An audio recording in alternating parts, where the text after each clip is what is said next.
So this item is now on hand. And so ideally when we start on Monday morning, this is a situation. All our items are on hand. We know where they are. So actually the only thing I don't have right now is a bin location. So let me move it around first before we do anything. Because right now it came in, and because it doesn't have a bin location, it just came in with a location called 001. And I'm gonna make that the primary location because I don't know what other primary location you have, but we'll talk about that in a minute. So what happens now is if I go to SwiftCount, let's say I first want to move this item around just so that I have it in locations. Now on Monday they won't have to do that, but on Tuesday they may have to, or on Wednesday, whenever they move stuff around. So may as well illustrate that as well. So I go to products. So right now all I'm doing is just want to move stuff around. So I'm going to find my item. So here I could either scan, what did you say the barcode was? Test 1, 2, 3. So if I had scanned this barcode, it would have found the item. And from here, if I want to move it, I'm going to use a little transfer button in the middle here. Sorry, okay, transfer. So it's saying, what do you want to transfer? So I want to transfer from my default location. Which lot number do I want to transfer? I see them all here. So this one, I'm going to move it to a different location. So let's say I move it to this one. It doesn't really matter, but let's say I'm going to move those 5. One thing that we just need to understand, and that's just for discussion purposes, but at some point that's going to become more obvious, is when I move stuff around and I see the various location. Let me move one more and then we'll have that discussion. So again, now I'm going to move.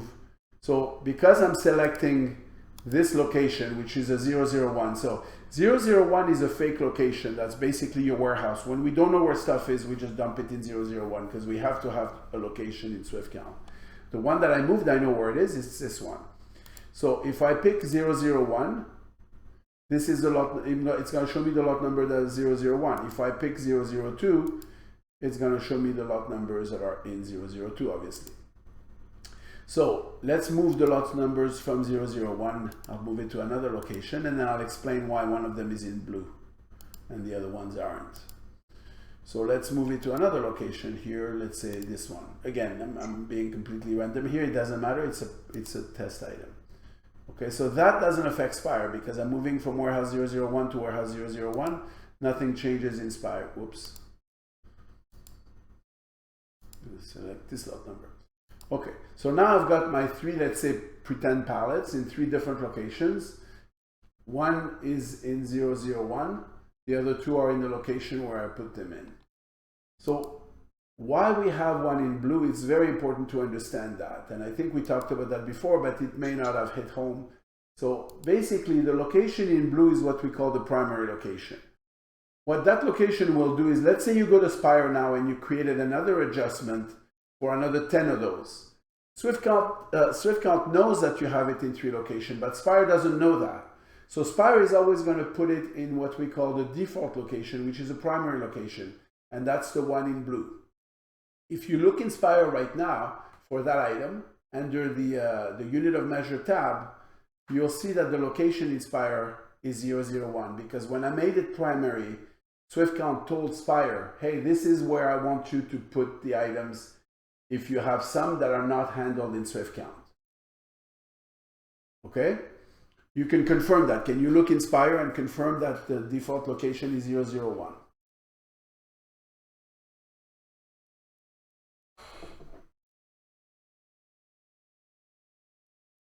The default location of which item? The test item. The test item. We're only working with the test item right now.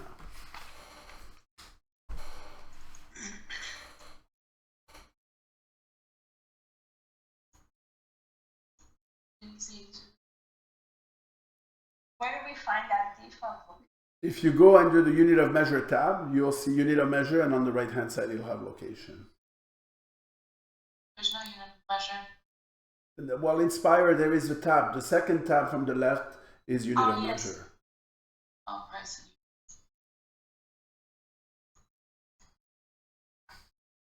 Oh, yeah. Okay, so Your location, yeah. Okay. So the question is, in your case, do you have a default location for items, or are they all over the place wherever you find room?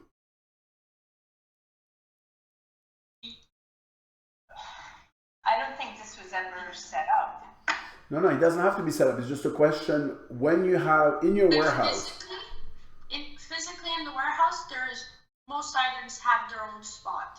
Okay, so that's why I was asking. So if, for example, this item has its own spot, you can make that the primary location. And the reason we do that is that this way, if you just receive or ship some without using SwiftCount for some reason or just inventory, it goes to the primary. So how you change the primary in SwiftCount is just by, on the mobile, if I want A19102 to become the primary location, I just tap and hold on it.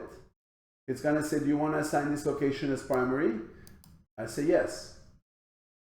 So now this is the primary location. So just get out and get back into that item in Inspire. And you'll see that the location has changed. Yeah. Okay, so that's how you control that. So I just wanted to illustrate that, that's all. That's important to understand because at some point you may end up with stuff, and it's good to have the primary location in SwiftCount. So one thing I can ask you, if you want, one of the options when you send me the file with all the items and the location, if you want to have one extra column in the Excel and just put a 1 if it's a primary location, don't put anything if it's not. I don't know if it's too much to ask, but if you did that, then I could upload for you all those locations in Inspire automatically. Okay, just putting it on the table. If you want to do it, you'll have the benefit of having that Inspire. If you don't have time, then we'll do it another time. That's okay too. All right, so that's, I just wanted to show you. So now we have this item in multiple locations. So we have a UPC code, we have lot numbers, we have exact quantity. So ideally, where I am right now with that one item is where I'm hoping we'll be with all the items on Monday morning. We're on the same page, right? Yeah. Okay, so now on Monday morning, if all they're doing is shipping, they're gonna go to outbound. What they'll do is they'll scan the barcode of the order number. It needs to include all the digits. So the one you gave me, 20879. So this is the order that's in Inspire right now. It's not in SwiftCount yet, but by putting it here, I'm typing it in because I don't have the barcode, but if I had the barcode, that would have been the same thing. I would have scanned it, and in theory, the scanner should send an enter character at the end, and then the order should be there. If it doesn't send an enter character, they just have to type the enter key on the keyboard, not the magnifying glass. Just type it in and enter the character, but I'm hoping they'll be able to scan it. So basically the order is showing me now, this is a part number, this is how many I need. So when I go to ship it, again, if we had a UPC code for that item, which we do in this case here, but I'm hoping we'll have it for everything. Once I scan the UPC code, it opens the item, and it's waiting for me to tell him when I'm going to ship. So the first thing you need to do, so by default, it's always going to try to make you ship from the primary location. That's why it's a benefit to have a primary location. Especially if the items are in one spot, then it's perfect. So we need 5.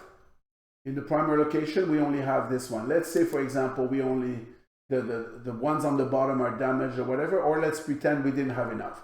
I can say I'm only going to pick 2 from this location. So this is to answer your previous question, what happens if we need to have 2 different lot number. Okay, so right now it's showing me no item found because we have a filter here that's removing any item that's been partially shipped. And I'm going to show you how to remove that if you want in a minute. So now if I say show me all from the bottom here, saying test part, we need 5, we've already shipped 2. So now I go to ship the balance. Again, it's going to show me, now well, no, actually, it's letting me pick a location. So I want to pick a different one. Let's say I pick this one, and I'm going to pick the balance here. So I need 3, 1, 2, 3. And if I had the big number, you remember we can always bring the calculator. If you press 25, that's 25. You can clear it, go back to 1, 2, 3. That becomes very, very familiar once you've used the app a little bit, but at the beginning, it can be a little bit confusing. Okay, so again, I select the lot number, I select the location. No, I select the location first because I'm in front of it.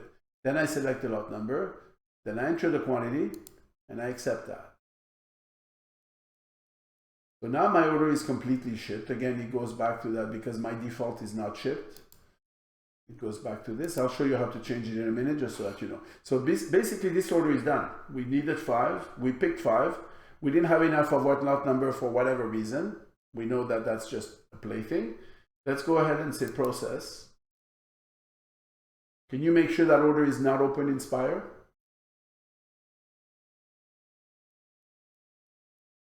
Floyd 799. Yeah.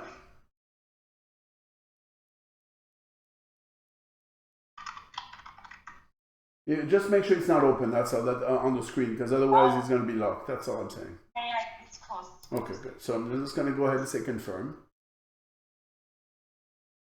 Customer requires a PO number. Ah. Okay, let me go at it. Well, no, actually the PO number should have been on the sales order. Yeah, I went and added it. You can try again. Okay.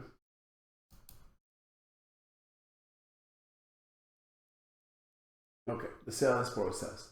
So from the Swift count point of view, we'll go back to Spire in a minute. Let me just show you a couple more things on Swift count, and then we'll go back to Spire and you'll share your screen with us.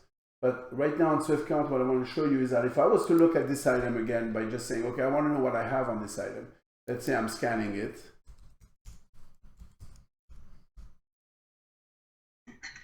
Scanning the UPC code. I always work with the UPC code when it's possible. If I went to location list, now it's showing me that in this location I still have the 5. This one I scan 3, this one I have 2, etc. This one the users won't see, it's just a default one from Swift count. So this is how this is alive. Like it's basically moving everything and you have a clear view of everything you have, including the lot numbers. The last thing I'm just going to do here, and then I'm going to let you share your screen, is that on Swift count, on my order, if you remember, it always hid all the lines. If you don't want that, there is some settings here, and I recommend you change that on your scanners.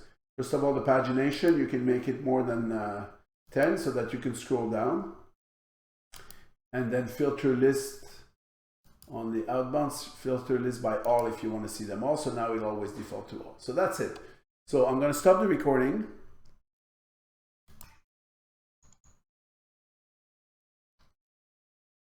So in Spire, what you can see now is that order is marked as shipped. You can see the part number and you can see the 2 lot numbers. Spire doesn't really care which bin locations we picked them from, so it doesn't matter. But what's important is that we picked the right lot number. Now you would finish a process in Spire. So on Monday morning, they can do exactly what I did now, hopefully for your live orders, just to make sure that when you come in on Monday morning at 9 o'clock, you see all the orders that they picked already in Spire with the lot numbers and they're waiting to be invoiced.